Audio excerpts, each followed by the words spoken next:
अभी आप लोगों के माइंड में ये क्वेश्चन आया होगा कि हम सम का फॉर्मूला क्यों यूज नहीं किए। तो अगर हम इसमें सम का फॉर्मूला यूज करेंगे तो जब हम इसको चेंज करेंगे, जो भी हम स्टेट या फिर डिपार्टमेंट जब हम चेंज करेंगे तो इसमें वैल्यू चेंज नहीं होगा, इसमें एरर आएगा। इसलिए हम सब टोटल का फॉर्मूला यहीं पे हम इम्प्लीमेंट किए हैं।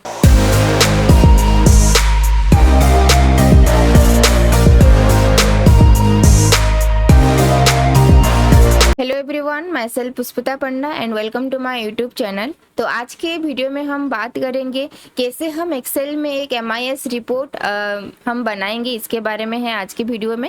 और अगर आप फ्रेशर्स हो तो ये सीखना आपके लिए बहुत ही ज़रूरी है। तो MIS का फुल फॉर्म होता है मैनेजमेंट इंफॉर्मेशन सिस्टम, जिसका काम होता है बड़ा सा डाटा को आपको रिप्रेजेंट कैसे करना है एक शॉर्टकट फॉर्म में, और जो भी चाहिए उस डाटा में जो आपको चाहिए, जो पर्टिकुलर पार्ट आपको चाहिए, सिर्फ उसे आप कैसे रिप्रेजेंट करोगे आपके बॉस के सामने और आपके सुपरवाइजर के सामने। तो बेसिकली ये होता है MIS रिप्रेजेंटेशन।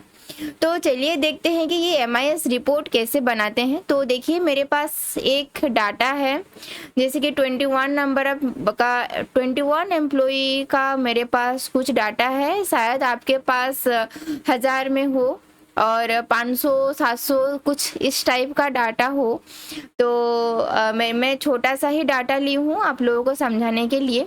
तो MIS रिपोर्ट बनाने के लिए किया जाता है, जो हमारा ये टेबल है, पहले हम क्या करते हैं, इस टेबल को हम सिलेक्ट करते हैं। टेबल का सिलेक्शन हो गया, देन हम इंसर्ट में जाएंगे और इंसर्ट में उसको हम टेबल में उसको कन्वर्ट कर देंगे। तो देखिए मेरे पास एक छोटा सा डायलॉग बॉक्स आया है क्रिएट टेबल का, इसमें मैं ओके कर दी। देन ये हो गया मेरा टेबल। देन जब हम इसको टेबल फॉर्मेट में कन्वर्ट कर देंगे तो देखिए यहीं पे एक डिज़ाइन टैब आ जाएगा। तो इस डिज़ाइन टैब में देखिए आ गया इंसर्ट स्लाइसर। तो ये स्लाइसर क्या होता है, ये स्लाइसर होता है आपका जो भी रिक्वायरमेंट है, उस रिक्वायरमेंट के हिसाब से आप डाटा को रिप्रेजेंट कर सकते हो। कैसे, देखिए मान लीजिए मैं स्टेट और डिपार्टमेंट के बेसिस से मैं कितना सेल हुआ है ये मैं मेरे बॉस को रिप्रेजेंट करूंगी। मेरे पास एक टास्क है कि मेरे बॉस ने मुझे कहा है कि स्टेट वाइज और डिपार्टमेंट वाइज कितना सेल हुआ है वो मुझे दिखाइए। तो मुझे क्या करना है, तो ये जो स्टेट है इसमें मैं क्लिक करूंगी और डिपार्टमेंट जो है इसमें मैं क्लिक करूंगी और ओके कर दूंगी। तो देखिए मेरे पास 2 स्लाइसर बॉक्स आ गया, राइट। तो मान लीजिए मुझे दिल्ली में देखिए हमारा एक ही डिपार्टमेंट है जो कि गारमेंट्स का है और उसका सेल इतना अमाउंट ऑफ है। और उड़ीसा का अगर मैं देखूंगी तो उड़ीसा में मेरे पास 2 ही है, एक कॉस्मेटिक्स है और एक न्यूट्रिशन है। मान लीजिए मुझे न्यूट्रिशन का सेल दिखाना है कितना सेल्स हुआ है, तो इस हिसाब से मैं इस सेल्स को दिखा पाऊंगी। अगर आपको बैक टू नॉर्मल करना है तो आप ये क्लियर स्लाइसर कर सकते हो, तो ये बैक टू नॉर्मल हो जाता है। तो इस हिसाब से हम स्लाइसर को यूज करके MIS रिपोर्ट हम बनाते हैं। तो देखिए ये तो हो गया। तो इसमें आप मार्क कीजिए कि मेरे पास वो टोटल सेल नहीं आ रहा है। तो मुझे अगर टोटल सेल दिखना है कि मान लीजिए बिहार स्टेट में गारमेंट्स का टोटल सेल कितना हुआ है, तो इसमें मैं क्या करूंगी, तो पहले मैं इस सेल को मर्ज एंड सेंटर कर रही हूँ और इसमें मैं लिख रही हूँ टोटल, और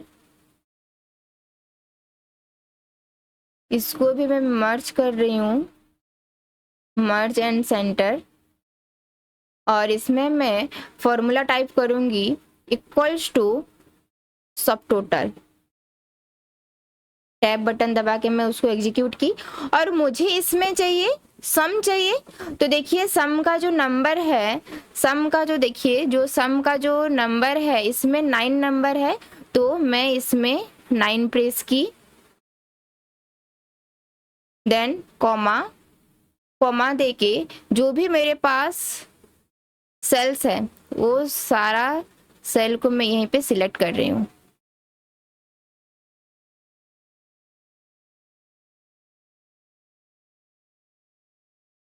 हो गया, देन ब्रैकेट क्लोज, एंटर। तो अभी चलिए देखते हैं बिहार में मेरा कॉस्मेटिक्स का सेल देखिए इतना आ गया है। मैं इसको